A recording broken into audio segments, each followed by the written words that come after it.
Les islamistes ont tué des dizaines d'hommes yézidis par balle et ont capturé leurs femmes et leurs enfants en Irak. Selon des officiels kurdes et irakiens, l'attaque est survenue vendredi après-midi dans le village de Kocho, au nord de l'Irak. 420 hommes ont été massacrés et plus de 1000 femmes et enfants ont été enlevés.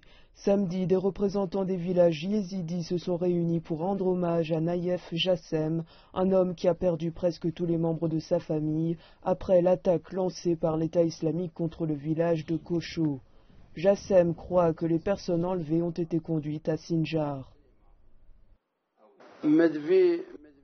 Ce que je souhaite simplement, c'est que ma famille soit en lieu sûr, et j'aurais préféré mourir à leur place. C'est ce que j'aurais souhaité. Les combattants de l'État islamique ont assiégé Kocho il y a 12 jours et ont donné aux habitants yézidis un ultimatum, se convertir à l'islam ou mourir. Vendredi après-midi, ils sont passés à l'action. Les combattants de l'État islamique ont séparé les hommes des femmes et des enfants de moins de 12 ans.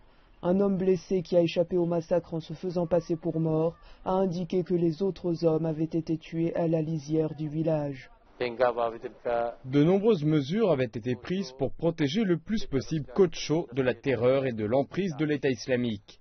Ils nous ont promis cela. Malheureusement, 100 fois malheureusement, hier ni les États-Unis ni aucun autre pays n'a sauvé le peuple de Kocho. Les yézidis sont une minorité adepte d'une religion multiséculaire. Ils sont considérés comme des apostats par l'État islamique. Les États-Unis ont commencé à lancer des frappes aériennes contre le groupe extrémiste État islamique il y a une semaine, en partie pour prévenir le massacre de dizaines de milliers de yézidis au nord de l'Irak. La plupart d'entre eux ont fui les combattants de l'État islamique en gravissant une montagne aride. Ils ont finalement pu fuir avec l'aide des combattants kurdes.